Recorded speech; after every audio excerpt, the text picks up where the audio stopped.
Hey guys, welcome to Tutorial Guru. Today we'll be learning how to log out of your Temu account, and now let's dive right in.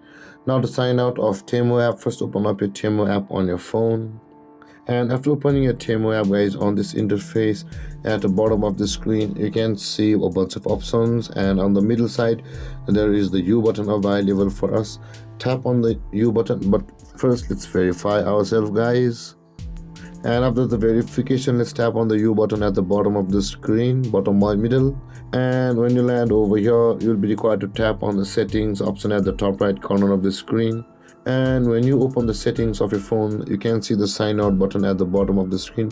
Tap on sign out, and if you want the Temu app to remember your login credentials, tap on remember, but if not, tap on not now, and you'll be logged out of your Temu account after this. And with that being said, guys, this is how to log out of your Temu app on your phone.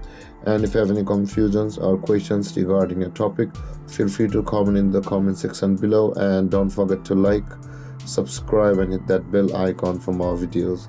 Thank you for watching, guys. Peace.